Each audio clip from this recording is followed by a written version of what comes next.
Hola! Today I'm going to be recapping the premiere of Drag Race España Season 5, My Heart is Rejoicing.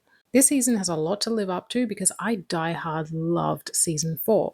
And let's just say, we're off to a great start. Be prepared to fall in love because this season is all about leading with your heart. Literally. But more on that later.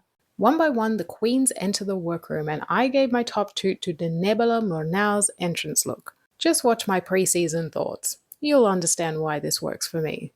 At that moment, Supreme Deluxe enters the workroom for the very first time this season and announces that this season's prize money has increased to 50,000 euros. She then brings the queens to a ball pit with frolicking pit crew members inside. And it's here we learn about the major twist of España Season 5. Basically, the queens need to search the ball pit for half a heart, which Supreme says will be vital to whether they stay or go this season. When a queen is eliminated, she must give her half of a heart to a queen of her choosing. That queen will become the heir. With a full heart, that queen will have to choose on the day to save herself or another queen from elimination, even if they are in the bottom 3. However, once the heart is used, that queen will be left with nothing. So if she ends up being eliminated without having received another half heart, she will have nothing to leave behind. I love this twist. I like that we had the lucky queen in Season 4 and this in Season 5. There are many ways to strategize with this one, and it truly feels like the queens have all the power. One thing's for sure, you definitely don't want to get on anyone's bad side this season. Otherwise, you are not getting a heart. So for this week's Maxi Challenge, we are kicking it off with a talent show. On Elimination Day, some storylines begin to unfold. Satin Greco says she has a big reputation to live up to. Margarita Califata says that she spent a lot of her life with internalized homophobia, thinking no one would take her drag seriously. She finally decided to embrace her passion and be a true queen. We love to see it. Nyx, on the other hand, is feeling anxious because she lives in Copenhagen and has never performed in Spain before. So on the main stage this evening, we have Supreme Deluxe looking fabulous. I do feel like I've seen her in something like this before. I feel like she sort of likes this graffiti vibe, and she loves a big wig with big curls. I think she looks great in red. We also have icon and legend Anna Locking, Los Harveys, and extra special guest judge Amaya. So it's time for the talent show, and what a talent show. They were all so talented, it blew me away.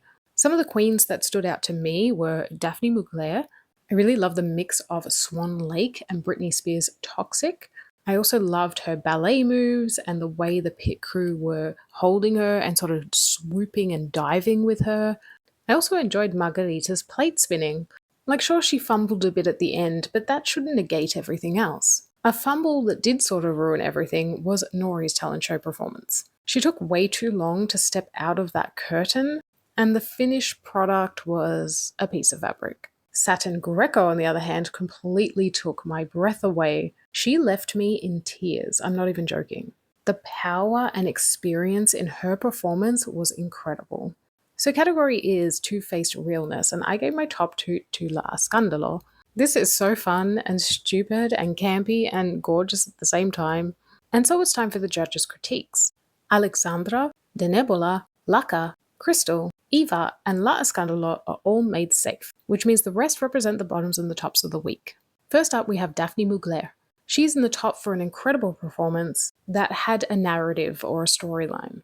The runway was a bit lacking though in terms of storyline, but she has a charisma that the judges respond really well to. Margarita is told that she has a captivating personality, but unfortunately the slip-up in the talent show was too noticeable. It didn't matter to me, but I'm not a judge. Anna Locking says her runway could have used more, but she definitely has something the judges enjoy. Satin Greco is in the top for an incredible show-stopping performance. They call it a masterclass in drag, and on the runway, she bared it all.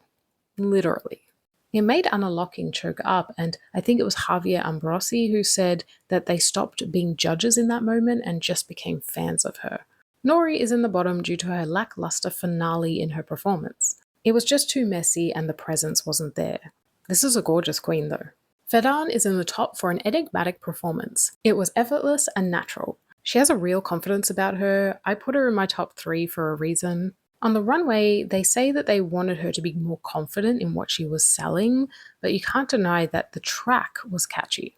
Last but not least is Nyx, and I'm pretty sure she was in the bottom for her talent show performance. They say she took a real risk doing a roast. However, they also commend her for taking a risk. That's why I wasn't fully sure.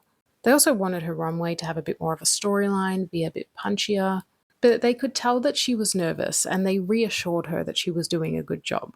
In Untucked, the queens come for Laka's singing abilities. They genuinely thought she was in the bottom. She takes it well though, she seems to have a good sense of humour. Alexandra, on the other hand, is disappointed at not being in the top. And Saturn is emotional at being in the top. And I love this queen. She is so humble, but so talented, and I think that's the perfect combination. Back on the main stage, nobody is put in the bottom two, which means this is a non-elimination premiere. This means it's up to Daphne Mugler and Satin Greco to lip-sync for the win. They perform to Corazon Contento by Marisol. I really liked how Satin performed this. It was very old school drag, but Daphne just gave more levels to her performance. Daphne ends up winning the first episode of the season, which is quite amazing considering she's the youngest in the cast at 20 years old. And she went up against someone with years of experience. We have to cheer.